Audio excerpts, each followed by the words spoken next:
Hello class, this is your test 5 review for Introduction to Stats, and it covers 10.1, 10.2, and 11.1.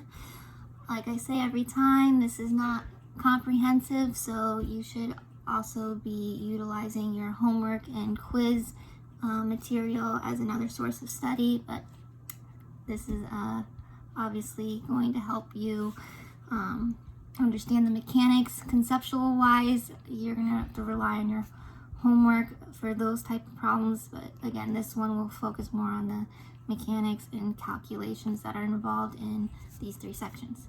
Okay, so the first one is a conceptual question, but barring that, most of them are calculation based. All right, so the first question says, which shows the strongest linear correlation? So we know that linear correlation is the relationship between your explanatory variable x and your response variable y, and we know there's a linear correlation based on these scatter plots if the data points are clustered enough together to form what appears to be like a line. And we see that option C doesn't appear like a line, it looks more like a curve. So we know there's no linear correlation there. It's more of a different type of relationship between x and y. Maybe a parabolic relationship or something to that effect, but we're not talking about those type of relationships. So C is eliminated. Now between A and B, we see that there is linear correlation going on in both of them, but A is the stronger linear correlation because the data points are more closely together as compared to the scatter plot in B. So A is going to be our correct answer. And we know it's a positive linear correlation because as we increase x, y is also increasing, so you can imagine imposing a line of best fit here. That's what we call our regression line, and it's a positive slope, right? So that's a positive linear correlation. This is also positive, but it's not as strongly correlated as this one. So A is our answer.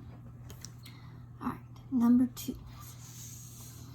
So number 2 gives you a set of data for 6 randomly selected students and the number of hours they studied for the test and their resulting scores on this test. So we're asked to figure out what the correlation coefficient is between x and y hours and your score on the test. So we're going to utilize this formula, but in order to utilize this formula, we need to pull out all this relevant information, and we're going to do that by filling out this table. Now for brevity, I'm just going to fill out the table and hope that you can just follow along and do the calculations yourself. So x squared is going to be just the square of column 1, all our x values. Y squared is the square of column 2 for all the y values, and xy will just be the product of these two in this column. And then we'll add up each column, and these values down here will be used to plug into here, and then we can get our R value out. Okay? All right, so squaring all my x's.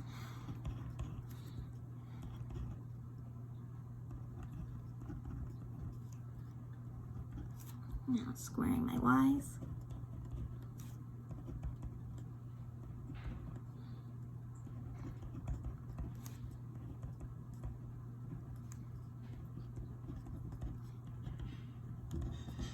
Now the product of x and y, so 5 times 64 is 320, and so on.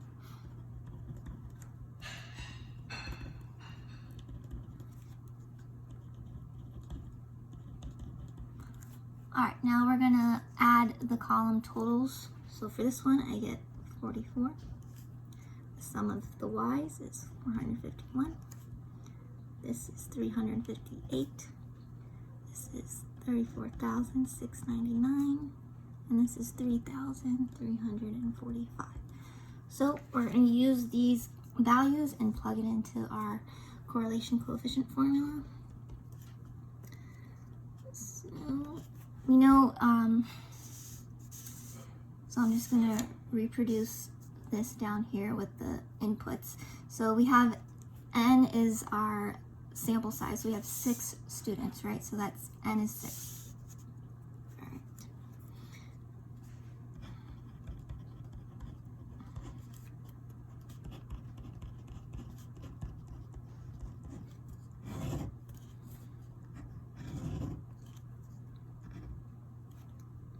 Oh, sorry.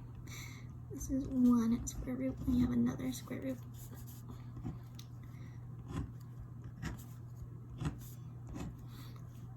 So 6 times 358 squared root.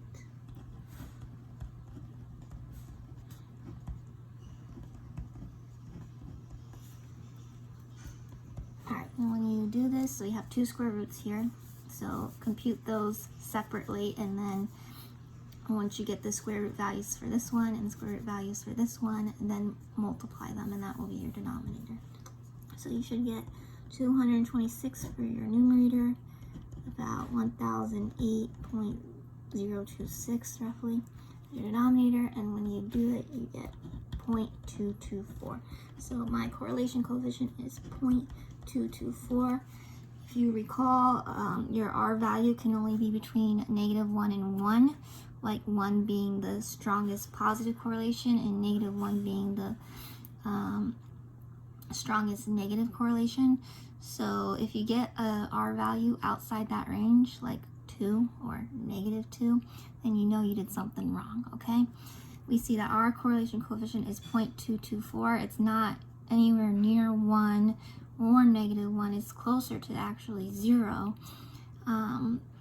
So it doesn't look like the number of hours for these students, the number of hours that they study is correlated with their test score. So based on this data, there is a very weak correlation between the two, weak positive correlation, right? Because it's a positive value. So that's how you would interpret it, but it's just extra information that I'm adding to this problem. All right, but hopefully you guys are spending a lot of time studying for this test, okay? Because you study, generally you do better, despite what this problem is saying. All right, moving on to page 2.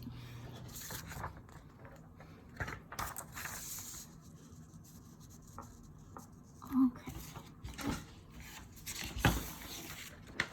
So here's number 3. We are asked to find the critical value for R. So if we were to perform a hypothesis test for our correlation coefficient, we need a critical value. Now, I didn't put an hypothesis testing problem for testing whether the correlation coefficient is 0 or not, but you should know how to do that test. So this is just like a preliminary step of what you would need to know in order to conduct that test.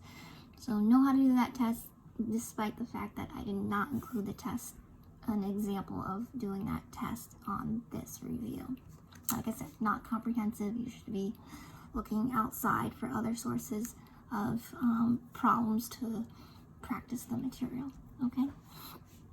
All right, so suppose you will perform a test to determine whether there is sufficient evidence to support a claim of linear correlation. Yeah, whether or not you have correlation equal to 0 or not. Find the critical values of R given the number of pairs of data n and the significance level alpha. Now, what you're going to do is you're going to look at table A-5. Now, I included these tables on my courses, so I encourage you to print them out and have them on hand for the test so that you can reference them if there's a question on the test asking for a critical value. All right, so table A-5 will help you determine what your critical value is based on your sample size. So you're going to look at your sample size. I think that's in the left-hand column. You're going to look at your significance level, which is at the top of the table, and you're just going to match those up, and you should get you're going to do plus or minus 0.811. All right, so your critical value always is going to be two values, the plus and the minus version, for doing a correlation coefficient hypothesis testing problem. Okay, so that's just straightforward understanding how to use the table. All right, moving on. Number 4. So here we're given data and asked to find the best predicted response value. All right, so we have 8 pairs of data that gives you a correlation coefficient of 0.742. That suggests it's almost 1, right? Not quite 1, but really strongly correlated because it's a high R value in the positive direction. And the regression equation is given here. And we're told that the sample mean of the response is 71.125. So what is the best predicted value of y for x equals 8? So to determine the predicted value of y, we need to ask ourselves whether our model is a good model or not. Our regression model, this guy. And it's a good model if we determine that there is a linear correlation between a linear correlation, not a correlation ship, that doesn't exist. If there's a linear correlation between x and y, and this suggests that there is. So since there is evidence here that there's a correlation ship, I keep saying correlation ship, a correlation between x and y, then you can utilize the regression model to figure out what our predicted value would be at 8. So let me just write what I'm trying to say. This indicates a linear correlation. And since there is a suggested linear correlation, we can use the regression equation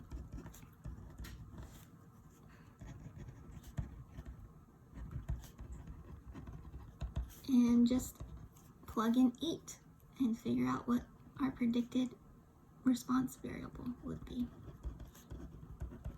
So if we plug in 8 and you do the math, you get 78.12. So our predicted value is 78.12.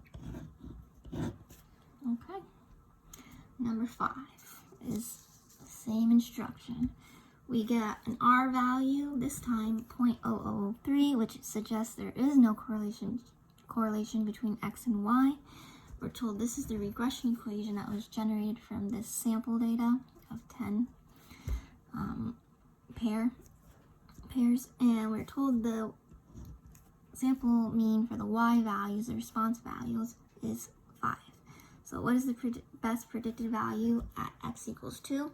Well, since this suggests there's not really a linear correlation between x and y, this is not a good model. We can't use this equation. So our default is to rely on the sample mean for y. So let me write that on here. Indicates no linear correlation. So the best predicted value of y for x equals 2 is the sample mean for y. Okay, so this is going to be our answer. So you're just looking at the strength of the relationship between x and y, the correlation coefficient. If the R value suggests there is a linear correlation, you're good to go to use the regression equation because this is a good model for the data. But if the R value indicates no correlation between x and y, then you're going to use the sample mean as the predicted value of y. Okay? So just know the difference. Okay. Number 6. So we're given data, x and y data, and we're asked to find the regression line. So we want this guy, the regression model equation. So what you could do is put this data in your calculator and pull out the standard deviation for y, the standard deviation for x, and the r value to get your slope, b1. And then once you have that, you can plug that into here and do this computation with the sample mean for the y's and the sample mean for the x's and compute your y-intercept. And I just put that there for illustrative purposes. I'm going to do it in the calculator and show you how to do that so that your calculator can just spit out the regression equation for you. So let's share with you how that is done. So what you're going to do is you're going to go to stats, you're going to go to 1, edit, and then you're going to input your x and y in L1. L1 is your x's, L2 is your y's, and just list them all, right? And then you're going to go back to stat, and you're going to go to test over here. So now you're going to have to scroll down to lin reg test, t-test. Okay, so you hit that, and your x values are in L1, your L2 is your y values, and if we were to perform a regression hypothesis testing procedure, like I mentioned earlier back in question 3, you would do this, and it's always defaulted not equal to 0. And then calculate, and you see we're given our A and B, which is A in this case is our y-intercept, B is our slope. So we're told A is 50.4, and if we scroll down, we're told that B 2.5 is our slope. So our our regression equation, which is given by 50.4 plus 2.50x, and we're told to do it to 3 sig figs, right? So that's 3, 1, 2, 3, 1, 2, 3. Those are 3 sig figs for the slope and the y-intercept. So again, you're going to use that lin reg t-test function in your calculator. And if you notice here, it will also tell you your r value. So we talked about in question 2 doing the manual computation for computing your correlation coefficient r, but you can always input your x and y data into that table and figure out and confirm your r value from the calculator. Okay, all right, so that's it, right? But if you were to do it by hand, this is how you do it by hand. Okay, so for brevity, I'm not going to do it by hand because we have other things to do that I am going to show you manually how to do. This is pretty straightforward as long as you follow these formulas and you know what these inputs are. We've talked about these inputs before, okay? But you can get it spit out you using a calculator, okay? Moving on. Alright, so number 7 and 8 is going to be our goodness of fit test. So we're done with 10.1 and 10.2 material for this review, right? And you can go back to your homework, like I said, to get more practice. Alright, so generally, goodness of fit test is about testing whether your observed values, your sample data, is can fit in a given expected distribution, okay? So that's the whole premise behind a goodness of fit test is, does your sample data fit an expected known distribution? All right, so for this question, we're given multiple choice test questions. These are the possible answer choices, right? A, B, C, D, E. And the following sample data were obtained. So this is how many people chose it, how many times A was chosen, how many times B was chosen, and so forth, okay? So we need to figure out the rest of these columns to compute our test statistic. So test statistic is given by this formula, right? So we need to figure out what these columns are first, and then we'll go through this hypothesis testing procedure steps and make a conclusion on whether or not this sample data fits our expected distribution. So we want to test the claim that the responses occur with the same frequency. Now, how many total responses we have here is 80. So if we add up this whole column, we get 80. Now, if we expect each answer choice to occur with the same frequency, then our expected value would be 80 divided by, there's 5 choices, right? 16. So you do the total number over the number of categories K, and that's going to be your expected frequency. So we get 16. So we expect all of them to be selected with equal frequency, right? That's what our claim is asserting here. Okay, so now that we have that, we can figure out the rest of this table and fill these out. So that's what I'm going to do. We're going to do observed minus expected. So 12 minus 16 is negative 4, and so on. You should get that. And then we're going to square this column to get this column.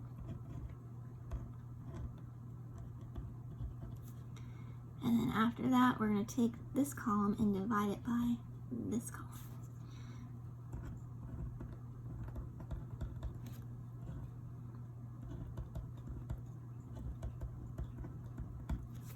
Okay, so now that we have the table figured out, we'll be able to compute our test statistic in step 3. So before we get to step 3, let's do step 1 and 2. So step 1 says check the requirements. The main requirement I'm concerned about here is checking if the expected frequency is at least 5 for each category. So here it's 16, so it is at least 5. So we have that requirement met.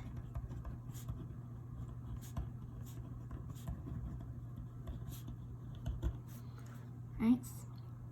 So step 2 is stating our hypothesis and level of significance. So our null hypothesis is always saying that things are equal, right? So we want to say the responses occur, the proportion of responses are all equal, right?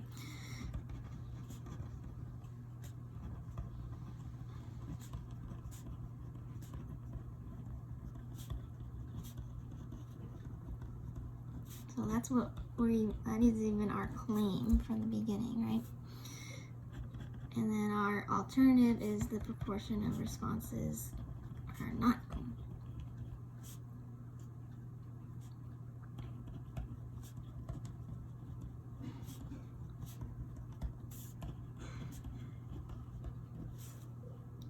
And our level of significance was told in the beginning of the problem at the 0.05 significance level, so alpha equals 0.05. Alright, so again, your null hypothesis is that they all occur with the same frequency. In other words, their proportion of the responses are all equal, right? Yeah, which would be 16 out of 80, right? So your alternative is just asserting the opposite of the null, that they're not all equal. So our claim is in the null hypothesis because our claim says the responses occur with the same frequency at the same proportion, right? So we're good on step 2. Now step 3 says compute your test statistics. So this says take the sum of all of this. So we computed that in the last column. So we computed observed minus expected squared over expected for each response category, A, B, C, D, and E.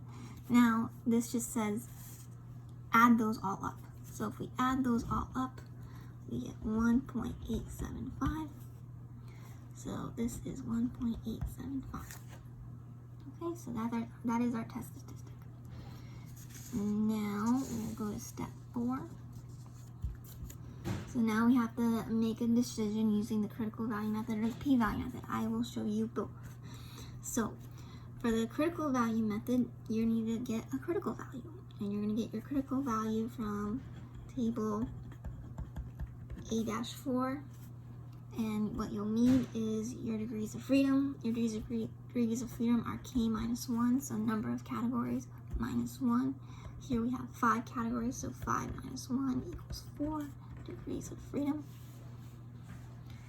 So we're going to look up our degrees of freedom for in our significance level alpha 0.05 in table 8-4, and you should get a critical value of 9.488. And if you sketch the chi-square distribution, because that's what this is based on, your test statistic comes from a chi-square distribution. Here's 9.488, and your rejection region is to the right of that. So that's your rejection region.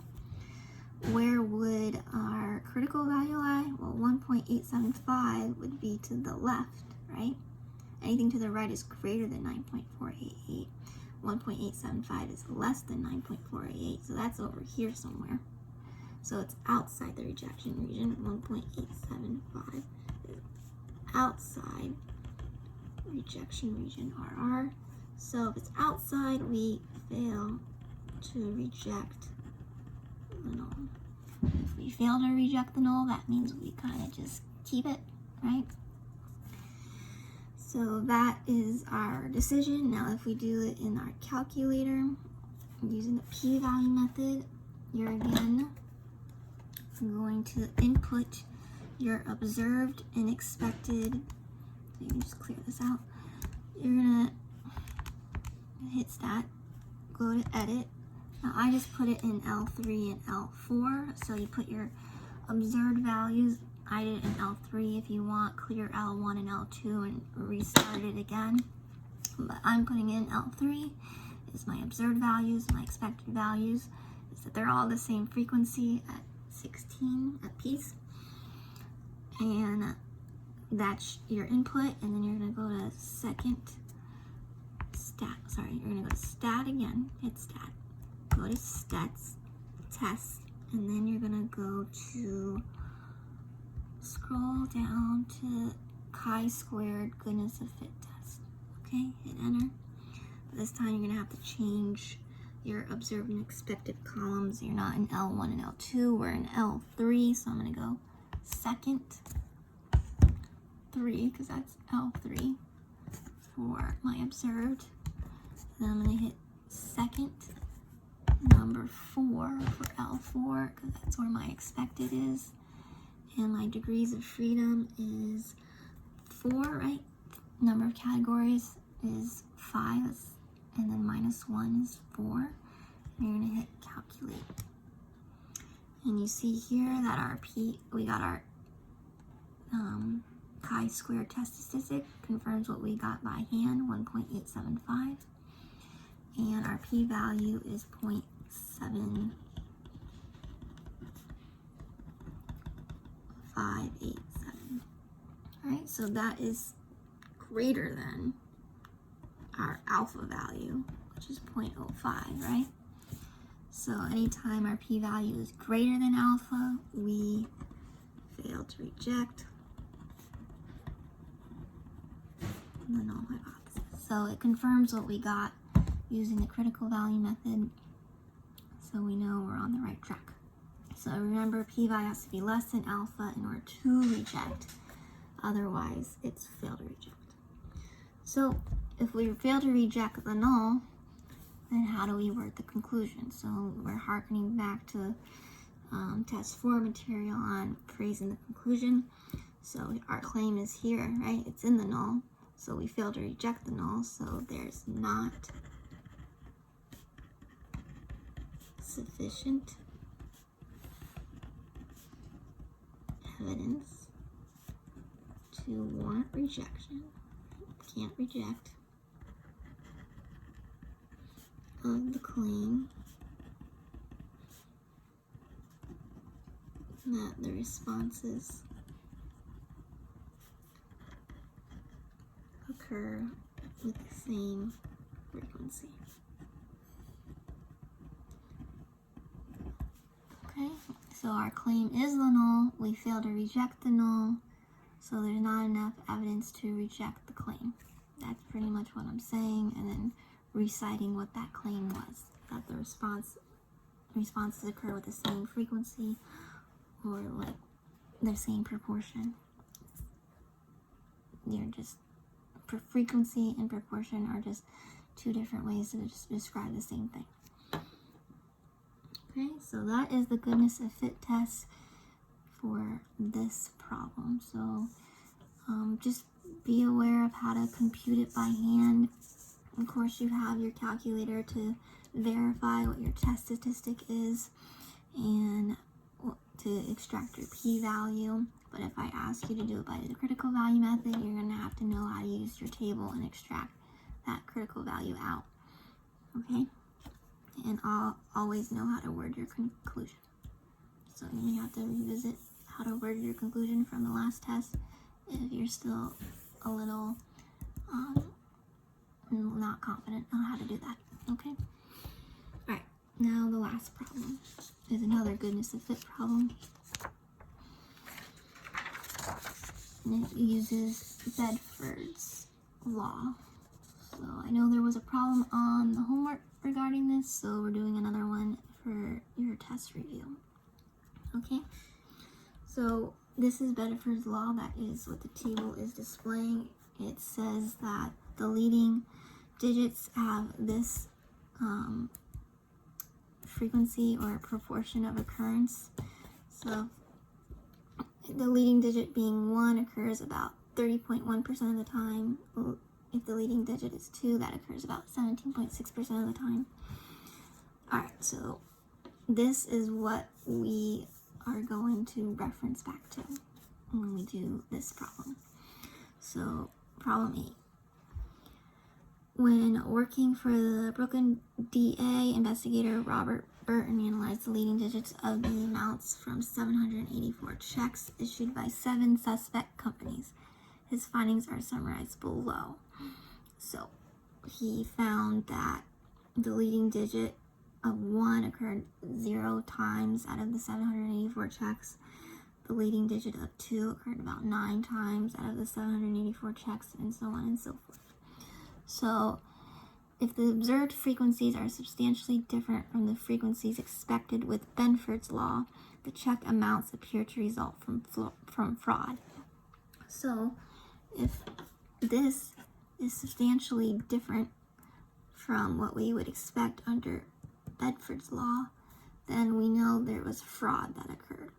Okay, so we're going to test this claim about whether these observed sample data is matching what we would expect under Bedford's law. Okay, and if it doesn't match what we would expect, then we can conclude that there appears to be fraud based on these 784 checks that were issued. Okay, so let's fill out this table much like we did before, but now we have a known distribution, that's this, whereas before we assumed that every category occurred with the same frequency. Here we're saying every category occurs with these frequencies or proportions. Okay, so in order to fill out this part, you're going to take E and do N times P, where P is your probabilities here. Okay, and you're going to multiply it by N, which is your total number of data points, and we know the total number of data points is 784, which is what we get if we add all these up. Okay, so if I do 784 times 0.301, right, convert this to decimal, that is how many checks we expect to have a leading digit of 1. Okay, so 784 times 0.301 is going to give you 235.984. Now you're going to do this procedure for each one. So you're going to do 784 times 0.176, and you're going to keep going. Now 784 times 0.125.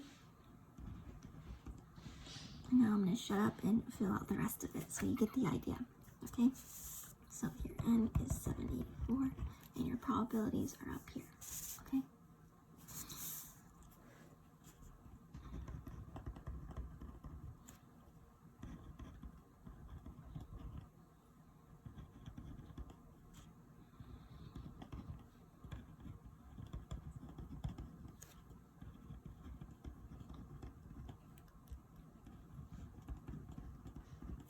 Alright, so that is what we would expect given Benford's law, how many times roughly we expect to get the leading digit on the check to be 1, 2, 3, 4, and so forth. Okay, now we're going to subtract this column from this column and write it here. Now I'm just going to write it in. I know I'm rounding here, but you can do this all in your calculator without rounding. But for the sake of illustration, I'm just going to round. But I always tell you round at the end. Okay, and now we're going to square this column.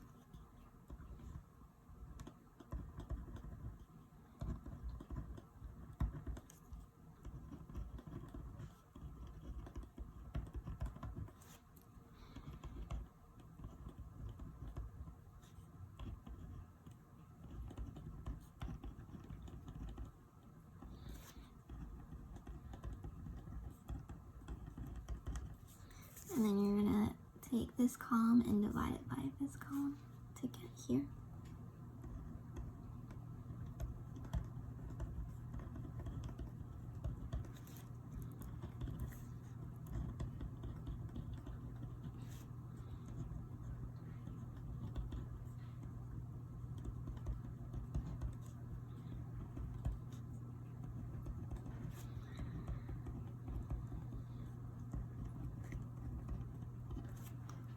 Alright, so that concludes the table fill out, and we know that our test statistic is the sum of all these, so I'm going to tally that up, and you should get, if you didn't round, this is our test statistic, 3,773.567. So like I said, I rounded in the table, but you should save rounding at the end, okay? And you can do this in your list function in the calculator. You can also do it on an Excel workbook if you'd like, so that you're not rounding and you can just do formulas inside the cells of an Excel workbook and not have to worry about rounding errors. But I'm just showing you how you would do it by hand. Obviously, I'm going to show you how to do it in the calculator, which is going to just spit out this value, which makes things a lot easier. But for understanding purposes, I'm just showing you how they get to this result, okay? Alright, so now that we have the table filled out, we're going to do our hypothesis testing procedure and do those steps like we did before. So I'm going to move to the next page.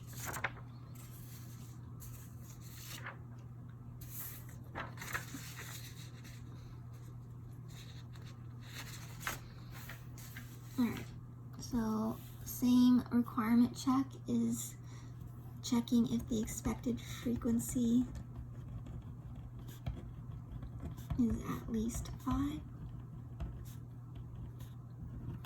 And we have that, so if you go back and look at the previous table, you see the smallest value we have here looks to be 36, right? And if the smallest value is 36 and that's greater than 5, we're in good shape. So we can proceed with our goodness of fit procedure. Now, going on to step 2, we need to state our hypothesis. So our null hypothesis is not that they're all the same, right? Our null hypothesis is that it conforms to the Benford's law. So the first probability has to be 0.301, right? Second probability has to be, so I'll put P1, P2 is 0.176. So I'm just converting all these to decimal forms up here, okay? We expect the third digit to have a probability of, if the leading digit is a 3, we expect that to have a probability of 0.125. We expect the probability that the leading digit is 4 to be 0.097, and so on and so forth. So we expect the we expect the leading digit to be 9 if at 0.046. So in theory, you'd list them all, but you don't have to. You could just do this ellipses to say it continues to the 9th possible leading digit value. And our null hypothesis is that it doesn't conform to this distribution scheme, this probability scheme. So at least one of these probabilities or proportions is not equal to what we expect it to be.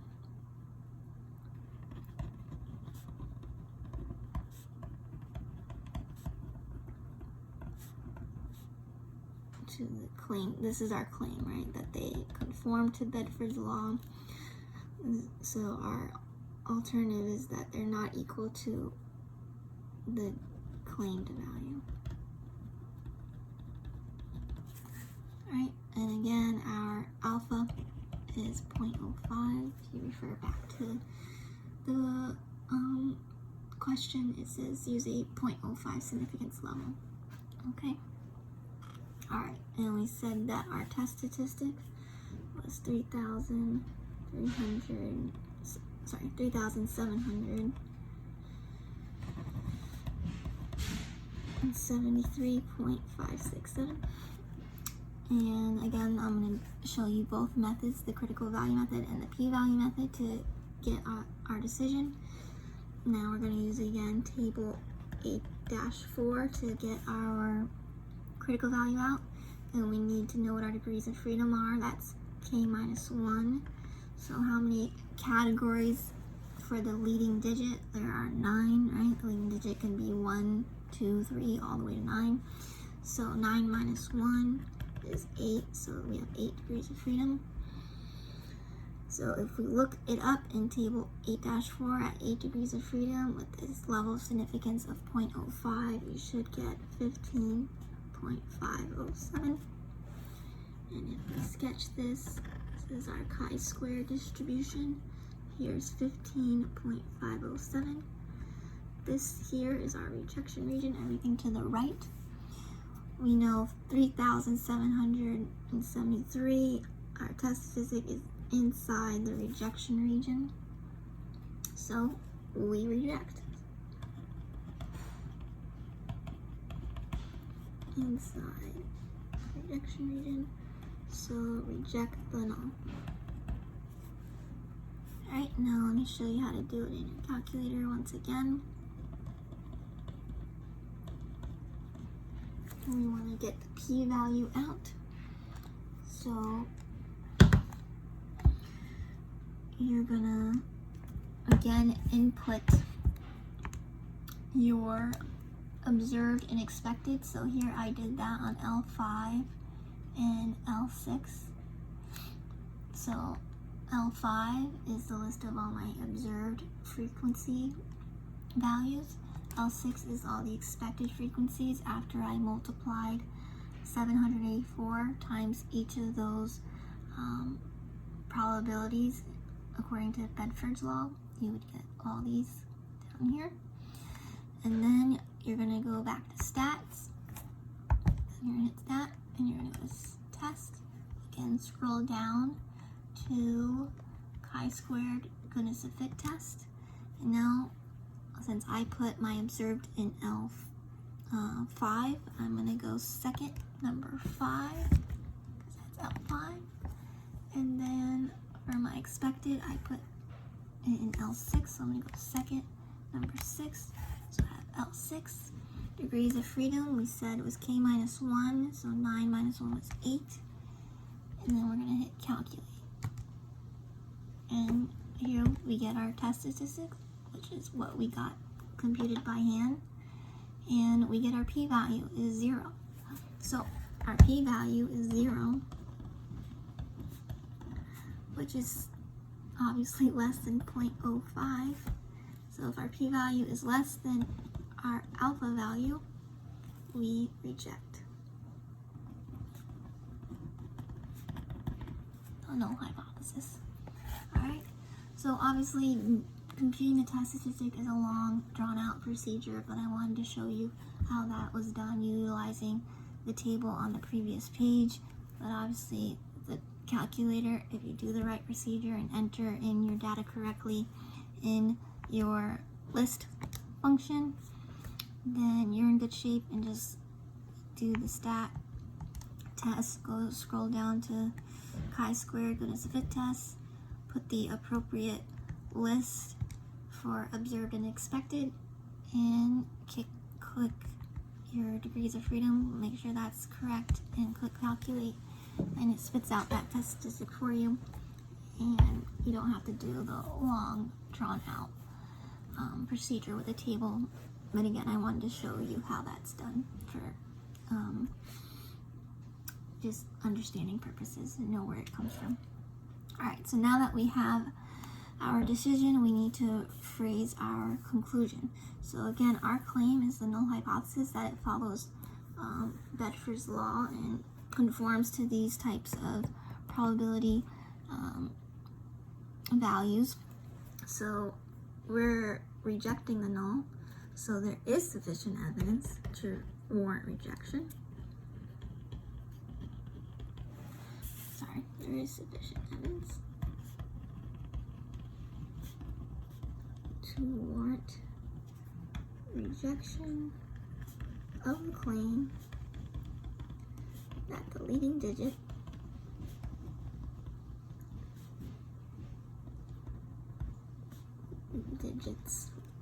are from a population with a distribution that conforms to Bedford's law. Now, since we're rejecting the claim that it conforms to Bedford's law, then we can say that it appears the checks are a result of fraud. So it does appear that the checks are the result of fraud. Now, if we fail to reject the claim that it follows Bedford's law and comes from a distribution that follows Bedford's law, if we fail to reject, then we would say it doesn't appear that they're a result from fraud. But since we're concluding that there is enough evidence to reject that it follows a distribution that conforms to Bedford's law, we can conclude that it appears the checks are a result of fraud. Okay? So that concludes this test review. I hope this was helpful. So again, utilize your homework as another avenue of study. You can always go into the grade book and review the homeworks that are past due. I think they're all going to be due this Thursday night, so at 11:59 p.m. So make sure you're on top of those deadlines. And if you have any questions, as always, email me. And again, this is not your sole source of study, but it's a good place to start, okay? All right. Take care, guys. I hope you're all doing well. Staying safe, okay? Bye-bye.